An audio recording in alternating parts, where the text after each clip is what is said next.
I got this from the Chinese government, and it's just thanking us for the service, you know. Wow. And they awarded me a medal, and I have it inside.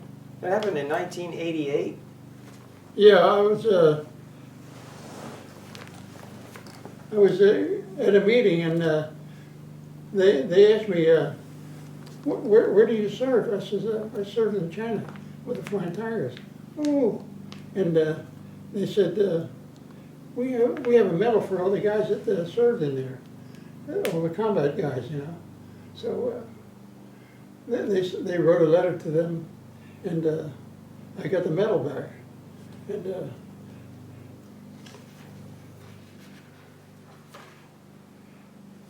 And here's the China doll that I was crew chief on. When you say China doll, That's what that says. wow. And that's all the bomb runs that we had. Nick, that's pretty neat. Yeah. I'd be awful scared to be in that airplane over China or... It was the top of the line at that time. Yeah, well, I'd be Yeah. scared just because there's a lot of hot lead flying around. Oh yeah. Look at all the guns here, machine guns sticking out the front. And I had two twin 50s in the turret, 50 caliber machine guns, and everybody else had the machine guns.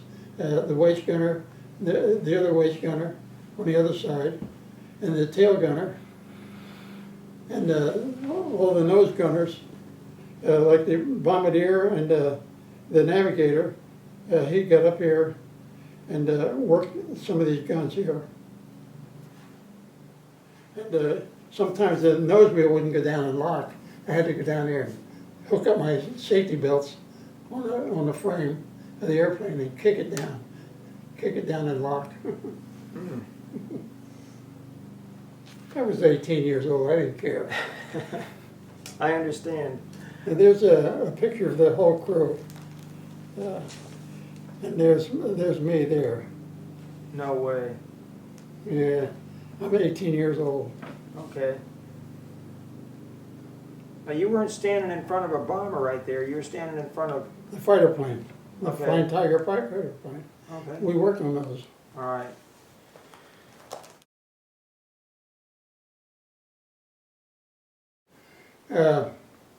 When I first got my first car, I didn't know what planet I was on in those days, because you didn't care about anything, because nobody was working, you had no money, and you just walked around, went to the movies, and did anything, but there's nothing exciting. We used to go to the YMCA and go swimming once in a while for free. You had to take all your clothes off and swim naked, and now they don't do it. But that's the way it was in those days. You swam naked. Wow. And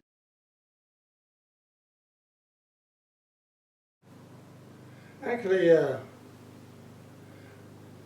my accomplishment in World War II, and but I'm proud of my wife, because she always let me do what I wanted, and she never questioned me on what I was doing, and we were married for 64 years, and we were children together, and we knew each other for a long time, and I was proud of her, and she passed away last year, on December 12th, and my kids and my parents, and I had no worries, you know, because I was free as a bird. I didn't have to get home at any time. I always got home for meals, and I always got home for bedtime. And if I went any place, I told them where I was going, and of course they instilled that in me, you know, and so we were a proud family. I like that.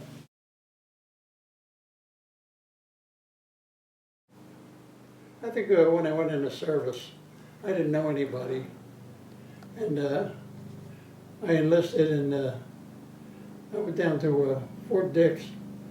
And I went through the process of entering, and there you're all alone. And you don't know anybody. You're on your own. And I was only 18 years old, and I had nobody that I knew down there. And that was a real lonely time. And I felt I was all alone. And How long did that last? it didn't last. It lasted until I wound up in Fort Dix. After a while, and they sent me down to Midland, Texas, and I met a lot of guys on the trip down, and they were going to the same place I was, and we bunked together, and I gradually got out of that, and feeling alone, and from then on I made a lot of friends, and but they're all gone now. There's only 2 of them that I know that are still living. Did you ever lose a friend or a crew member on the airplane that you were flying? Oh yeah, the waist gunner right below me. He got his arm shot off, and he got sent home. And his name was Joe Deary, and I miss him a lot because he was a good friend of mine. We used to go into town together and stuff like that. Yeah. And he was a nice guy. Well, he survived getting his arm shot off. Oh yeah. Good. And that must have been an experience. And we had headphones and microphones on us, and I said to the other guy on the other side, the waist gunner, I says, the Jap hit Joe. I says, see if you can get him. And he went under the airplane, and the waist gunner on the other side, he shot him down. And oh man, when you said I go get him, I thought you meant go get your friend. no. But you were talking about the Jap airplane. Yeah. Interesting. And he shot him down. And I was shooting at him, but I didn't hit him. And, I can imagine that it was very hard. There must have been a lot of airplanes in the air at once. And oh yeah. Well, he was coming down like this, and so fast that I couldn't get a beat on him. And then he went under the airplane, and he flew level, and that's why the other guy shot him and got him. And wow. That's amazing. it's amazing that there are a bunch of kids, 18 years old. The pilot was only 20 years old. I didn't graduate high school. I quit in my to help out with my mother in a diner after my father passed away, and I quit in my. I had 3 more months to go, and I quit, and I had to go to work with help my mother out, and then by that time, after during the war, she sold the diner, and I didn't have anything to do with it, so I went down to my cousin got me a job in the Fleetwing Aircraft Company down in Bristol, and as a sheet metal man and a riveter. And I didn't know anything about it, but he told them I knew some stuff, you know. But I learned pretty fast, and then they put me on outside maintenance after they test flew the training plane that they're making the BT stainless steel BT-12, I think it is, and I was attaching the control surfaces and hanging the engines on them, and they made a pretty good mechanic, and so I got tired of that, and I said to the foreman, I says, how can I get out of here? He says, you can't get out of here unless you're doing the service.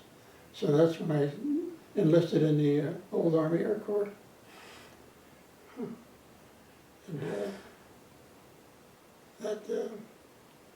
that was how I got in. All right, I wanted to ask you just one more thing about that.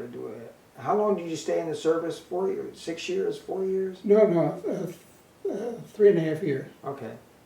Three Total years and 3 service. months. Total service time was 3.5 years. Yeah, 3 years and 3 months. yeah. Okay. And 2 years and 3 months were overseas. Wow. How many trips home did you make when you were overseas? None? None. They wouldn't let you go. Wow.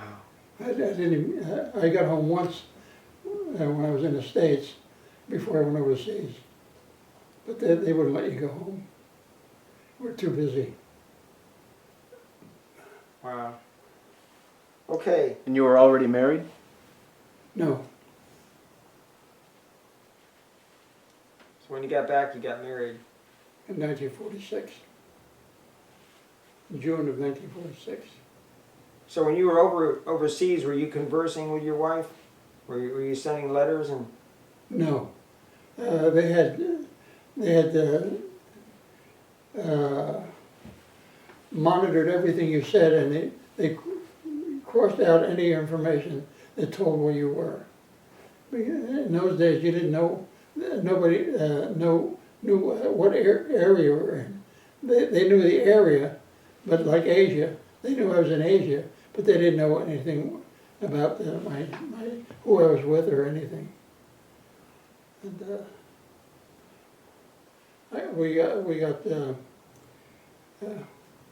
we were coming in on after a bomb raid, and we got shot down, and we landed in Chinese territory, and everybody survived. And I wasn't able to ride home at all because I had twisted my shoulder, and I wasn't able to do anything for about 3 months.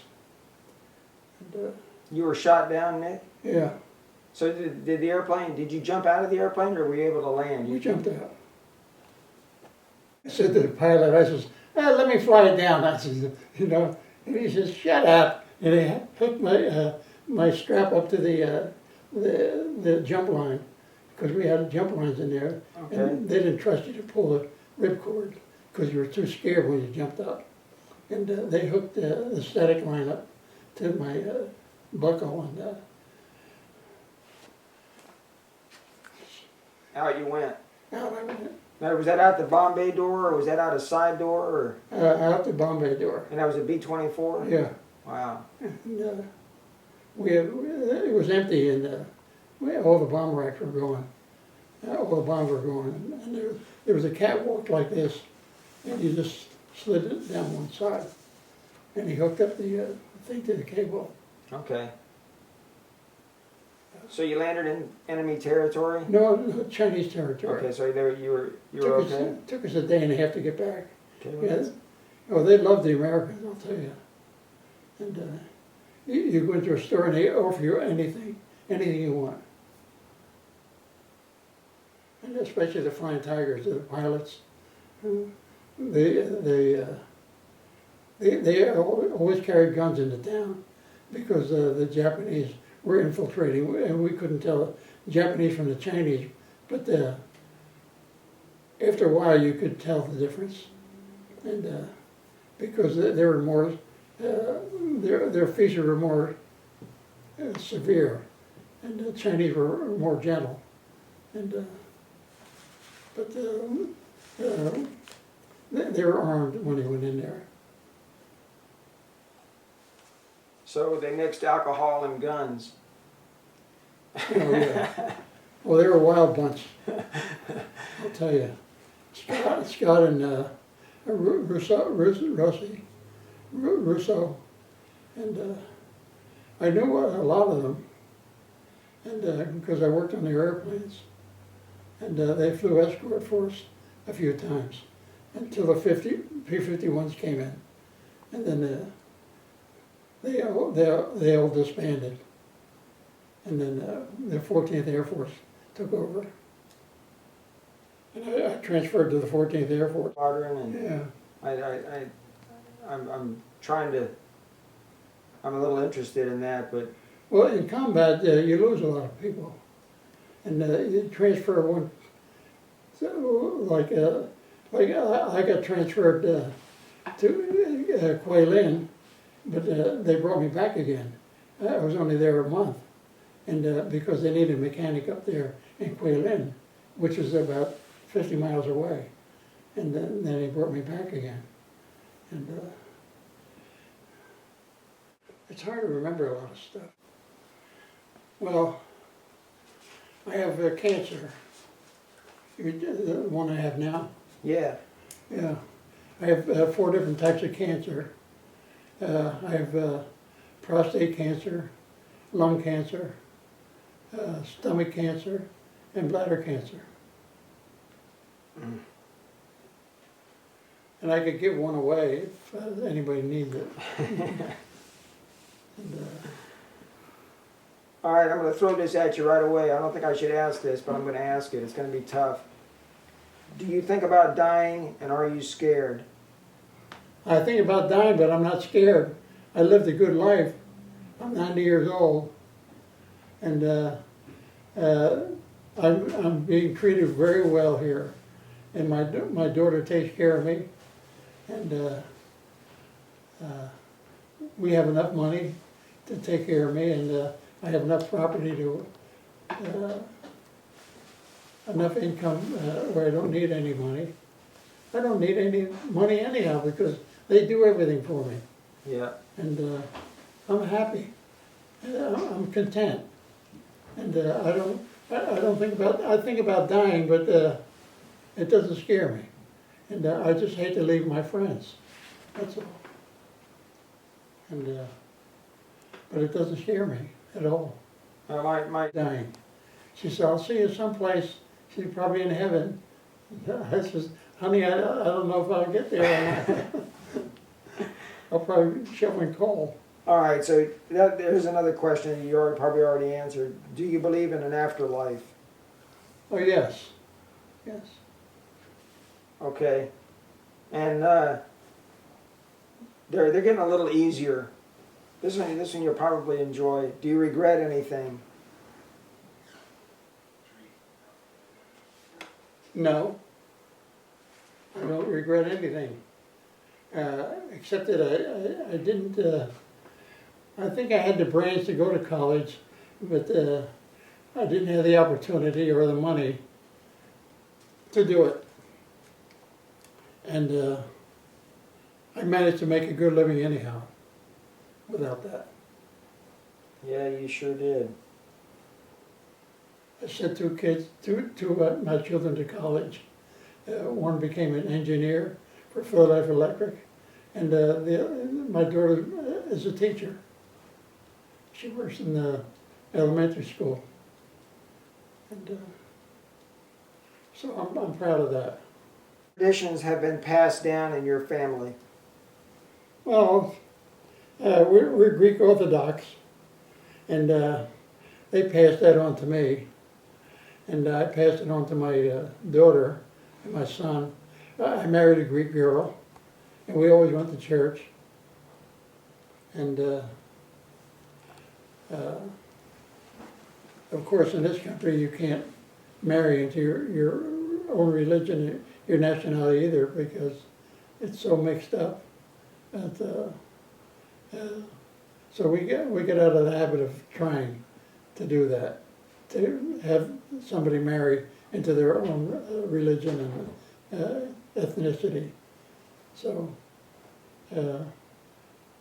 my daughter married a great guy, and we haven't had a cross word in 30 years, and he accepts me here quite well.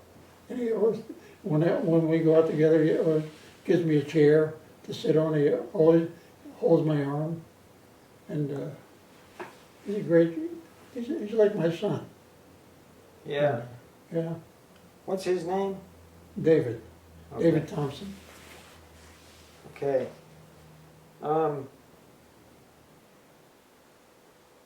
Okay, here's a nice one. Who were your favorite relatives? I guess you just... My cousin George Mestis, and he passed away a few years back.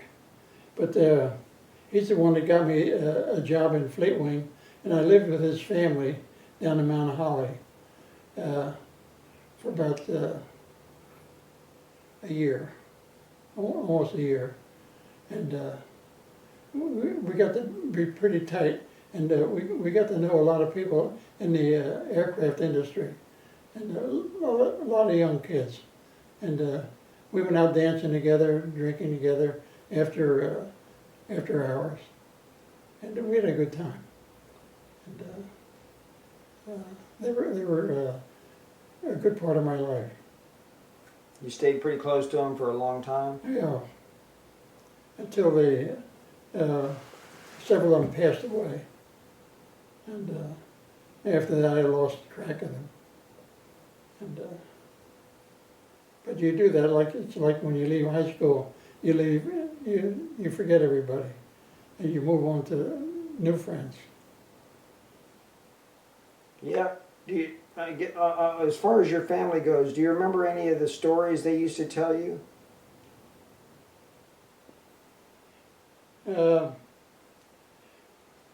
They never told me too many stories because they were always working day and night, and but I don't remember any stories being told except about their family overseas, back in Greece, and but nothing significant. They just existed. I guess there was no money around. I guess the Depression hit the entire world at that time. So, but we had a lot of relatives here that we kept in contact with. But they visited once in a while, but just for dinner and stuff like that. But we were kids, and they kept us apart from the adults. Nothing significant. Did you ever visit Greece? Hmm? Did you ever visit Greece? No. I have no desire. Yeah, I hear it's a nice place. There it is, yeah. A lot of history there. And my mother's been back several times. My sister has been back there, and my two brothers, they've been back there. I've never had the opportunity, and I really didn't want to go back there. And I like this country a lot. Well, you almost gave your life for it Yeah. 50 times. Jeez. Okay. Now your wife's name was Thelma. Thelma. Okay. Tell what is your first memory of Thelma? Well, we were 5 years old, and we grew up together. Yeah, and we always had parties at my aunt Mestis's house in Mount Holly, and she put us all. She had a 4-story house across from the oldest volunteer fire department in America, and she had us all up on the fourth floor. And she put several covers down, and like down covers and as mattresses, and we all slept up there. I think there was about 12 of us slept up on the top attic, and we always had a lot of good times up there, and playing games and everything like that, and there every Saturday the firehouse would have free lunch, and potato salad, hot dogs, and hamburgers. And they had an old boiler, horse-drawn boiler, and they used to run that thing out to the fire site, but they didn't use it because behind it they had a regular modern fire engine, which was modern at that time.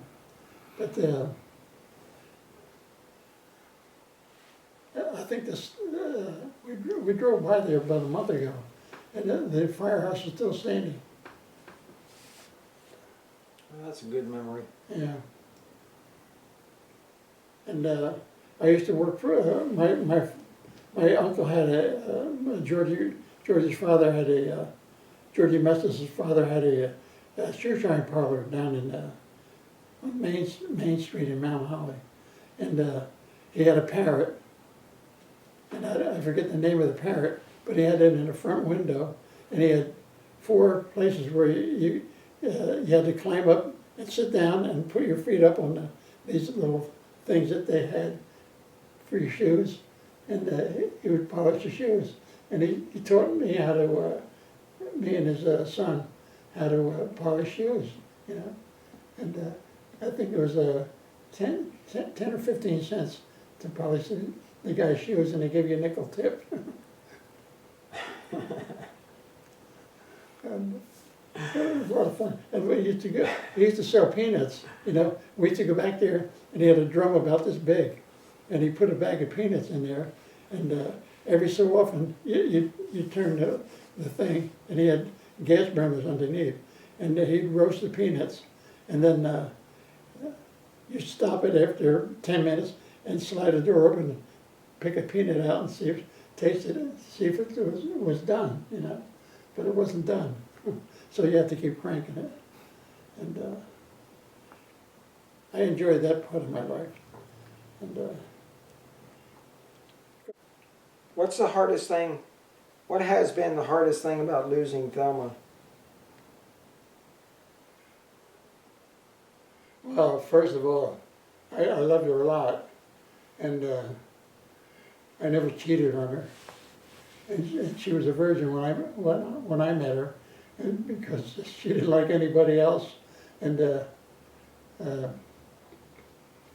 everybody that brought boys around to her, they were shorter than her. She was 5'10", and I was an inch and a half taller than her at that time. And when she found out I wasn't her cousin, her mother told her in the deathbed, she said, "Why don't you date Nicky?" My wife said, "He's my cousin." And her mother said, "No, he's not. He just calls me Aunt Georgia because of respect, you know." So that was the end of me. And she nailed me. And we went on our first date. And in those days we had blackouts.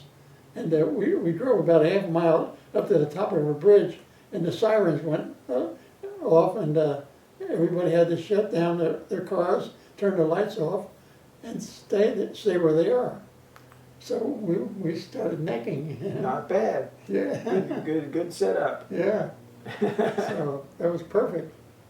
And nobody could see you because all the lights were out. Wow.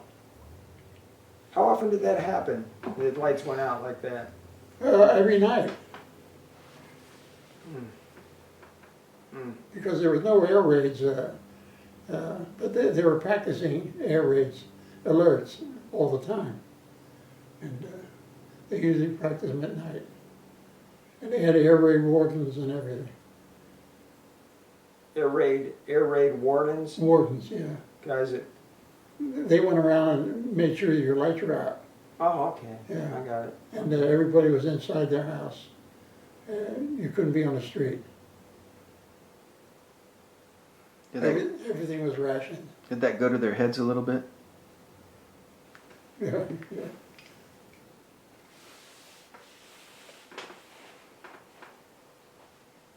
How do you think Thelma would want to be remembered? It's a good mother, and she didn't do any. She worked for Prudential before the war, and when we got married after the war, they fired her because she was married, and they said, "I said, why do you fire her?" And they said, "Because she's going to have babies, and we don't want to pay for that while she's out, you know." So in those days, they could get away with that. But anyway, she worked for different little packaging firms. But I liked her as a woman. And she was very kind, and she yelled at me a lot to keep me in line. But she was a good woman, and she brought up the kids right.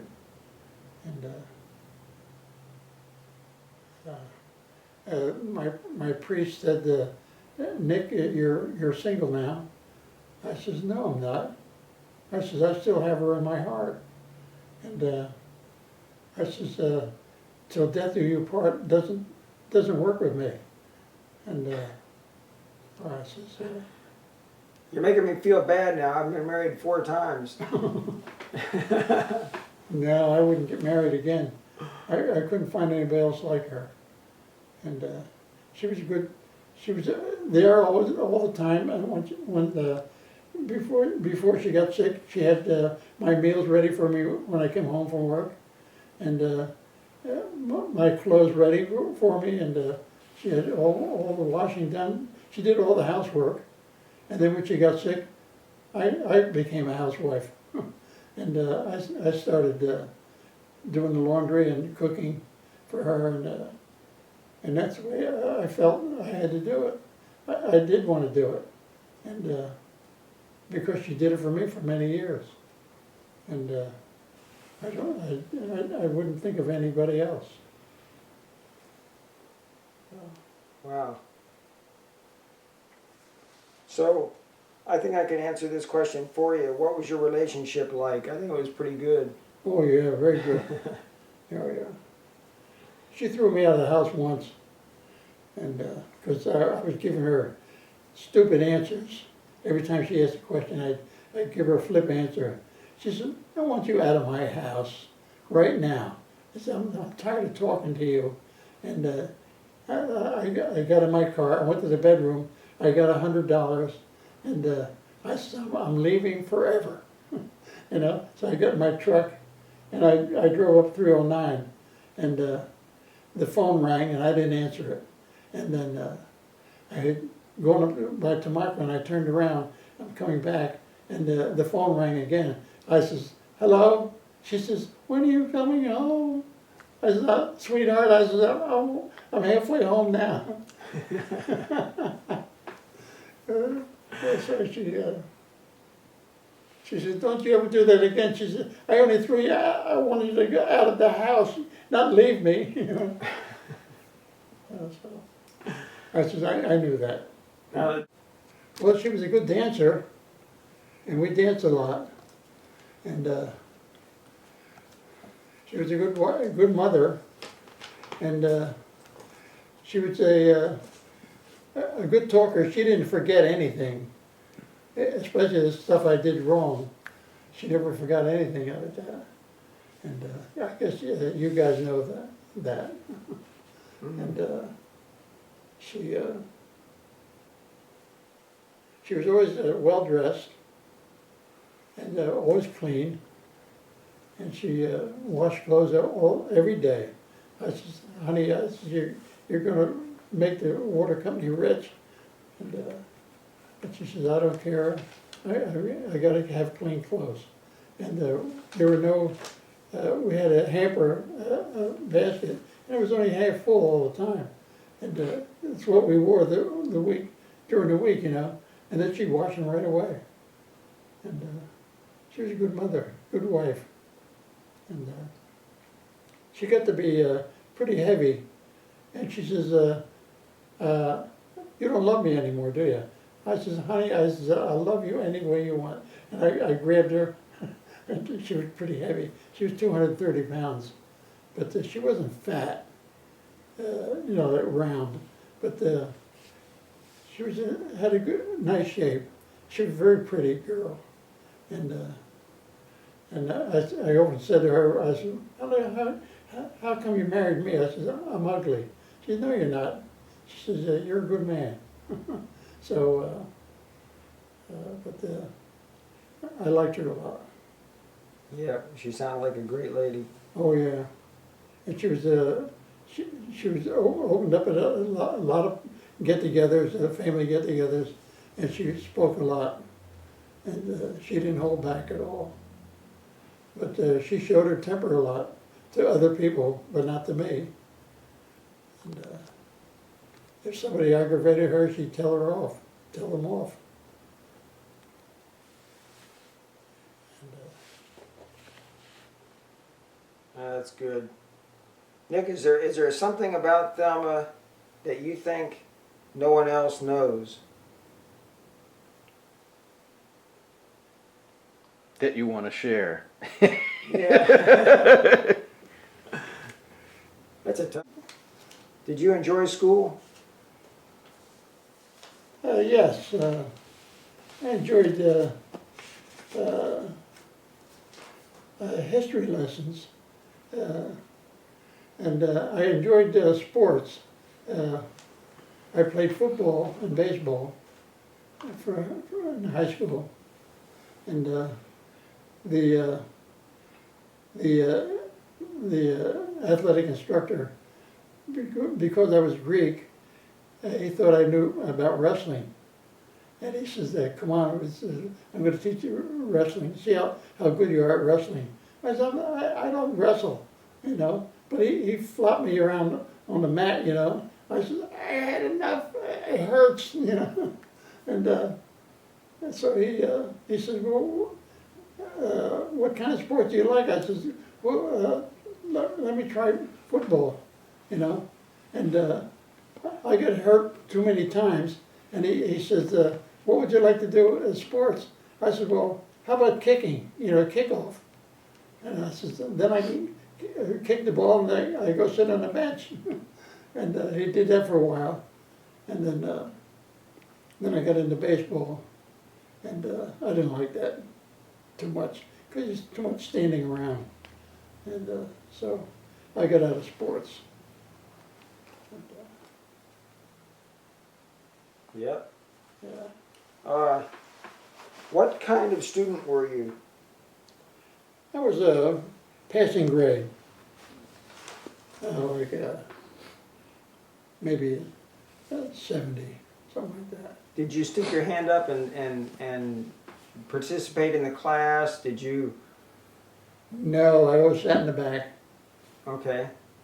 and I didn't participate in anything. So did you do your work that was assigned to you? I did my work, and I never got an A, never got an A, never got a B, got a C. Yeah. Yeah, passing. Got it. Yeah, that's pretty much my story too. Yeah. What would you do for fun during school years? Was it sports, or I guess? We played baseball in the after school on the baseball field that they had, and some basketball, because they had a basketball court there, and but that's about it. You didn't do too much in those days, and you either had a car, or you worked on it, you hung around the house, and did chores around the house. But other than that, very uneventful. How would your classmates remember you? It was quiet.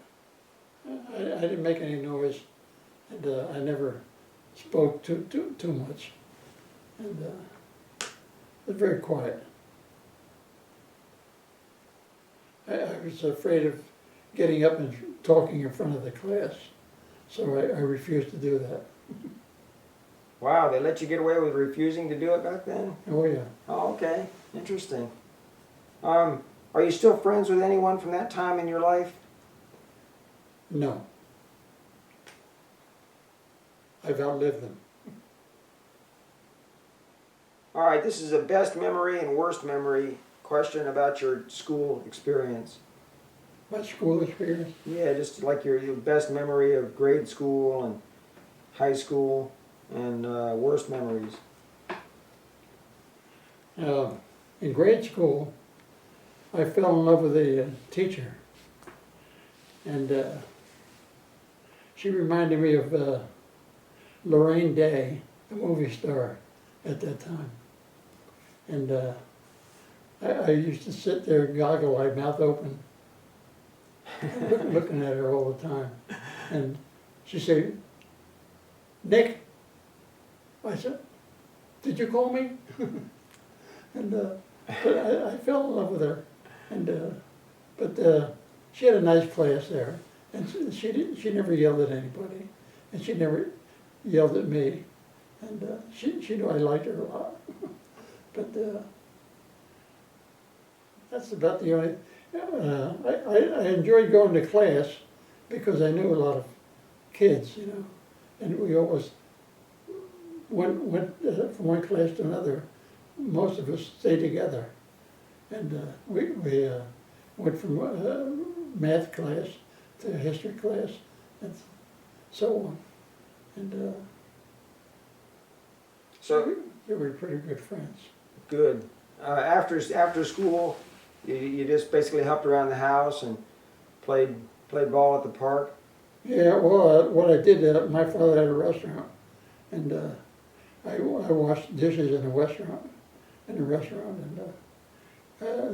they didn't have macadam in those days, and where they like a drive-in restaurant or anything like that. So we had to rake all the little stones, you know, and every once in a while he'd get a truckload of stones, and we'd have to rake it up, and we had to keep it nice and even all the time. And so every day I would get a rake, and me and my two brothers would rake up the parking lot. How long would that take you? Yeah, about 2 hours. Wow. Yeah, it was pretty big. It was about an acre of ground, and Let's try to get Brett and Bobby to do that. well, you know, my parents told you to do something, you did it. Otherwise, Yeah, that doesn't happen today either. yeah.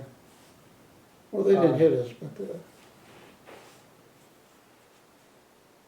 I looked at my father's eyes and my mother's eyes, and you knew you had to do it, otherwise you get whipped. And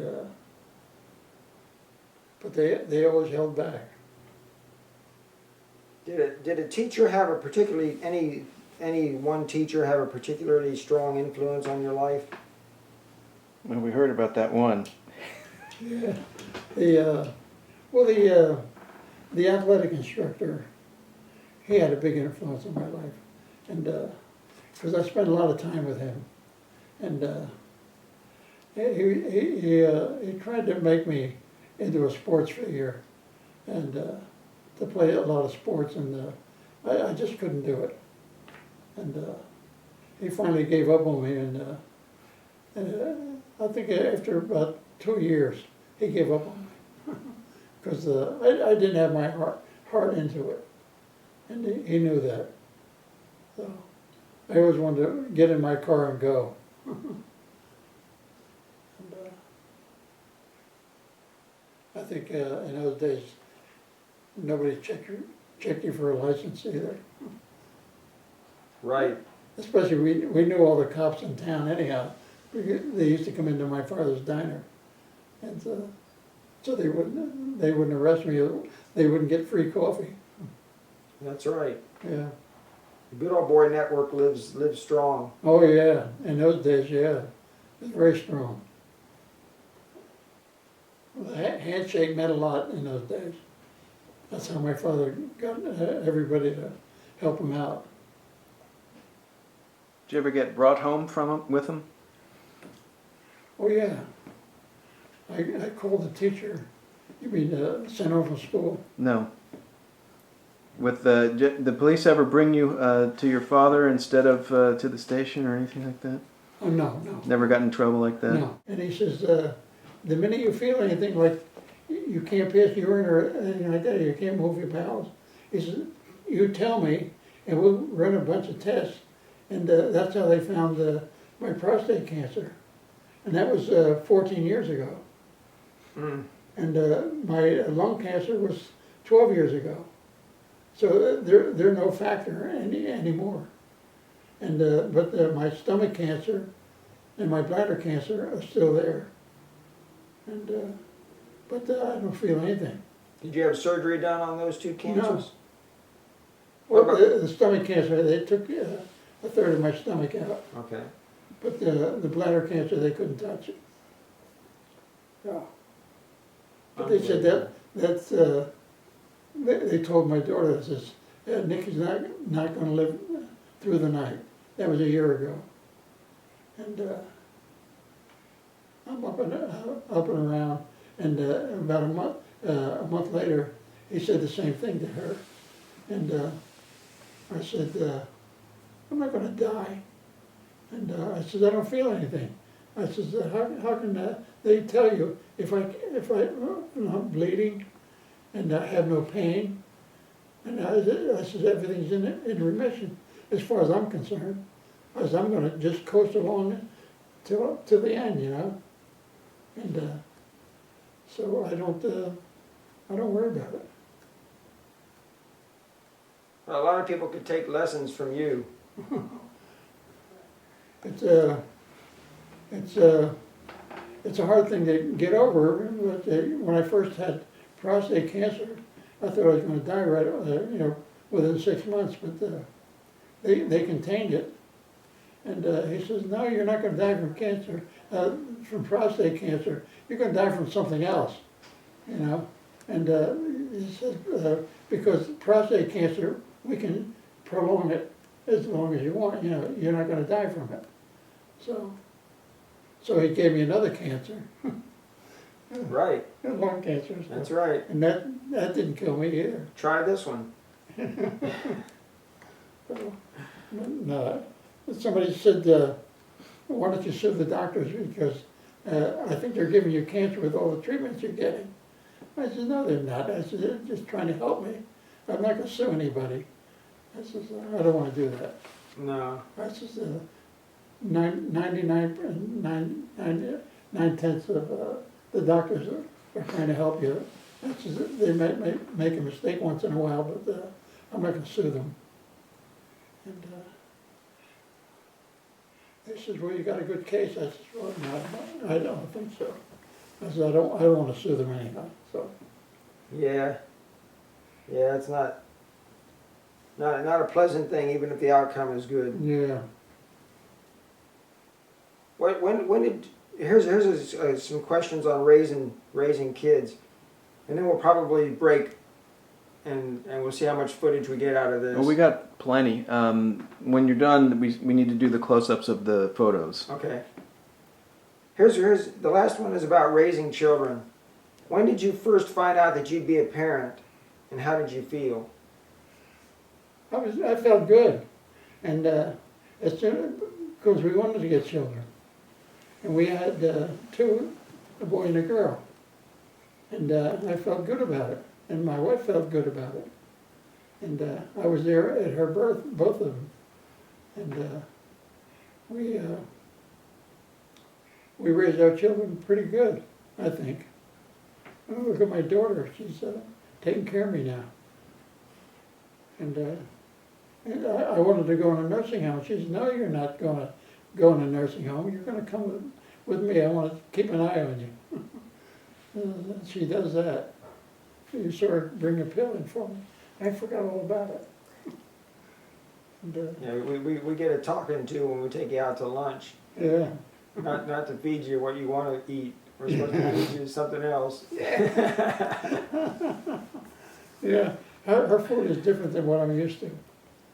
Because my wife and I were brought up in restaurants and diners, and between her and her husband, they like Japanese food, Taiwanese food, and Mexican food. And I said, I can't stand that stuff. I said, give me a steak, or give me a hot dog, or a hamburger.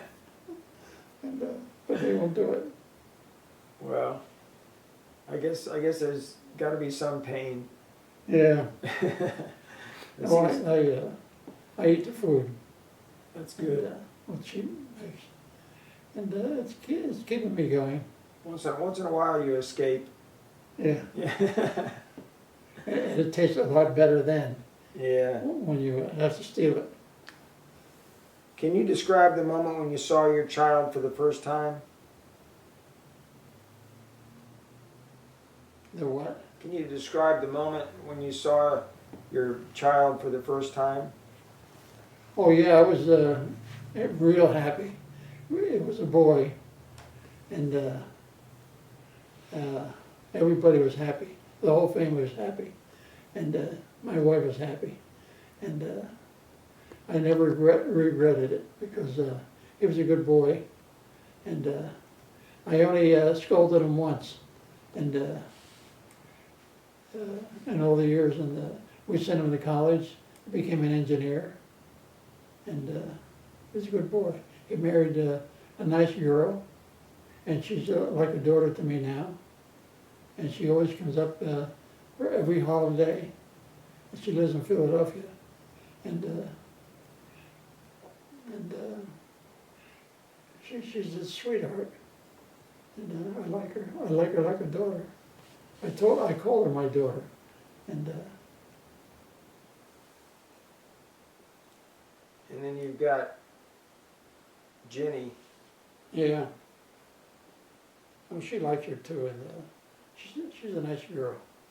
She takes care of a crippled guy, and he used to be Navy commander during the Vietnam War, and but his legs are paralyzed, so she takes care of him, and she moved into his house with him. And my wife said at that time, she says, "Did you meet somebody?" And Linda says, "How can you tell?" She says, "Well, your face looks fuller. You're happier. You're talking a lot, you know." And she says, "I think you met somebody." She says, "Yes. How do you know it?" And she says, "Well, I could see it in your face." And my wife said, "I want you to bring him over here so I can pass judgment on him." And she fell in love with him right away. And they've been up to her house many times. And my wife liked him a lot. And I like him a lot too. He's a nice, very intelligent man. And they don't have any kids. My son and her didn't have any children either. But he left her a nice house. And near Rittenhouse Square. It's a Oh, that's pretty. yeah. It's a row house, but it has like servants' quarters, and across the alley they have a living room and a bedroom and a kitchen, and that's where the servants used to come across the alley, get down the basement, and make food for their employers, you know, and for the rich people. And you can see a lot of stuff in there that very ornate, you know, and even the entrance down to the basement, they have columns and nice marble stairs going down, and that's old time Philadelphia, Yeah. and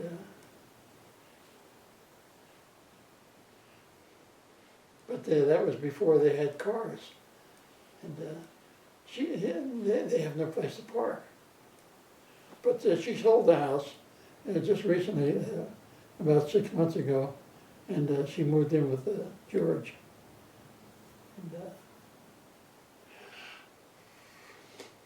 And they're happy, and they were at my party. And in fact, they were sitting right next to me in the front. Okay. Yeah, he was right next to me on the left. And but he gets around. He goes fishing. He goes visiting. He has a scooter like mine, and he's not ill or anything. He's just paralyzed. But he enjoys life, and he has plenty of money, and the family is rich. So he's not taking anything from my daughter-in-law. Yeah. That sounds they're good. happy. So Nick, you want to talk a little bit about your son? And how did he die, and how long ago did he die? Well, he had melanoma Oh, and skin cancer, and he worked for Philadelphia Electric Company, and on the nuclear generating plants, and they think that he caught it there because he has to have to inspect the plants and all the discharged water, and he had a rowboat, and he used to go around the water, and I guess there was a lot of radiation in the water, and but he's a very intelligent boy, and he didn't get it from me, but he graduated with honors, and he belonged to a who's who in the college, and he was pretty good. He graduated from Penn Morton, and that's Widener now, and he was not sports minded or anything, but he was a good student. He was upper class, and my daughter was very smart too. She became a teacher. What about your son? Did he was he sick long, Nick? About a year, Yeah. and they put him into a coma, an induced coma, so he wouldn't be in any pain. And that morning they put him in a coma, and that night he passed away. Mm. And we had gone home, and only about 5 blocks from the hospital, and over his house, and he just passed away in his sleep. That must have been difficult. Oh yeah, to lose a son like that, Yeah. and he was well established in there, and his wife worked in the same company, because she graduated with him as an accountant, and financial advisor and all that stuff, and she managed the payroll for the whole company. Yeah. And after they laid her off, they called her back because they said, "We have 3 people doing your job now, and we'd like to have you come back and teach them how to do it." And so she went back for about a year, and then she gave up on it. And, but she was a good girl. All right. Here's the question you've been waiting for, the last one. But this is a no. You can't get out of this one. Okay. You got to answer it. Do you have any favorite stories about your kids? Favorite stories about your boy and a favorite story about your daughter? Well, my boy became a scout, a Boy Scout, and I had a lot of fun working with the Scouts. And he asked me many times to build something. I was a carpenter, and to build things for the Boy Scouts, and I did that. And he got several awards for that. And I made some like sleds up in the Yukon, you know, the big sleds that they had, the curved things, and they had the Boy Scouts pulling it during the wintertime, and they did that every year for about 5 years, and then we used to go camping up in Sparta Lake and Sparta Glen, and they had a little lake there, and we used to play King of the Mountain, and he always picked me out, and he shoved me down the mountain, and because we used to go up there try to run the kids down the mountain, but as we were coming up, they jumped on us, and we all went down that mountain. And I wound up in the brook. And they were sitting there laughing at me. And but that was a good time for me and my son. And we had a lot of fun together. And I was a camp counselor. And I didn't show him any favoritism. And but I did a lot for this scout troop, and he appreciated it. And, he was in there about 5 years, and the scoutmaster him and I became good friends because I did a lot for the scouts, and that's about it. And my daughter, she had not too much excitement in her life, but she had a couple of boyfriends, and which I didn't like, but until this David came along. But other than that, I was glad when she graduated college and became a teacher. And I said, "Boy, that's great, sweetheart." I said, I have 2 kids that are college graduates, and I said, "You're going to go quite a ways in life." That's just with that. But so I'm not. I just ask you a funny question. I think you're the only person in the world whose daughter listened to. I don't think any other fathers could say, "I don't like those 2 guys." yeah, And have the daughter listen. yeah. Usually, if you say you don't like them. Well, there were 2 guys that one guy, Jimmy, he was kind of adolescent, and he was kind of baby. He wasn't grown up. And the other guy was kind of rowdy, and I didn't like him either. And I used to sit there with a BB gun and across my lap. Oh, now we're getting a story. And I waited for them to come home. And I says to my daughter, "Did he do anything or touch you any place he shouldn't?" I said, and I picked up the BB gun, you know. And she said, no, he didn't do that. And because I'll kill him. I can't kill him with a BB gun. Well, Nick, thank you very much. Yeah. Thank you very much for this. I think we'll take some pictures of the album, and I've got my still camera with me. We could do that, or we can take it with the video camera. We can do it with this, so it's all on the same. All right, very good.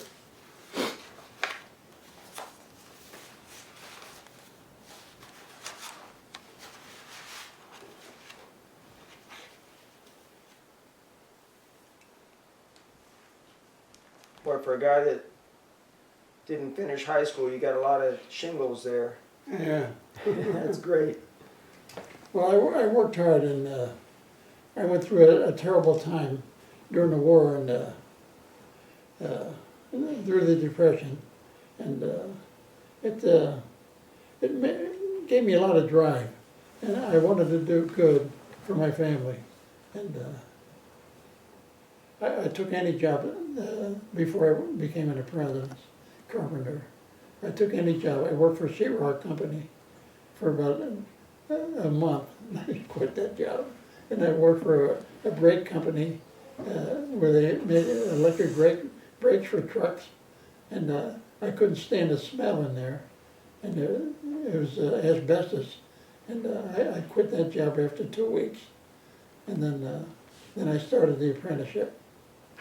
And, but I never gave up. I never complained, and I always kept looking for something else to do until I got the carpenter, and I liked that so much that I didn't want to even go back to aviation until I had to.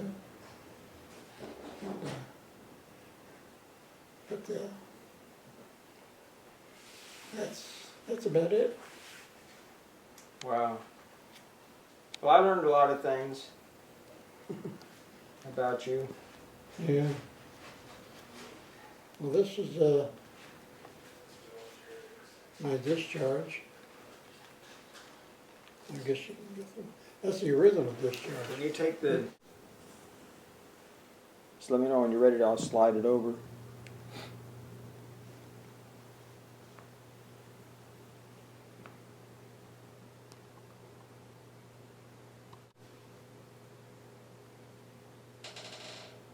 I'll move it around a little bit so... Became a sergeant. Then he became a staff sergeant. Then he became a that had one rocker underneath. Okay. And then the technical sergeant with 2 rockers underneath and 3 up above. And then master sergeant with 3 under, 3 up and 3 down. Yeah. Oh, we better get that too.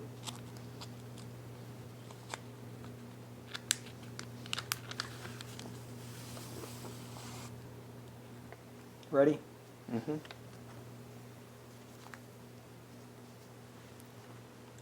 Got an explanation. They're attached subassembly units to the partially completed airplane. Was his duty to attach tail section, ailerons, controls tabs, elevators, and rudders onto the airplane fuselage. Worked for the Fleetwing Incorporated, Radcliffe, Bristol, Pennsylvania from February to August of '42.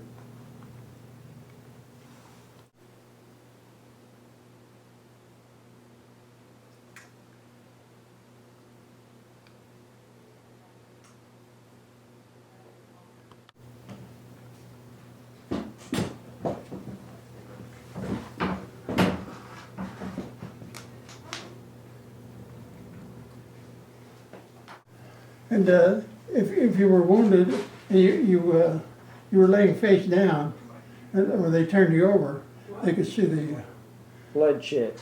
yeah. And whenever we went to town, we in China, we wore that, and they would give us food and everything, you know, if we wanted it.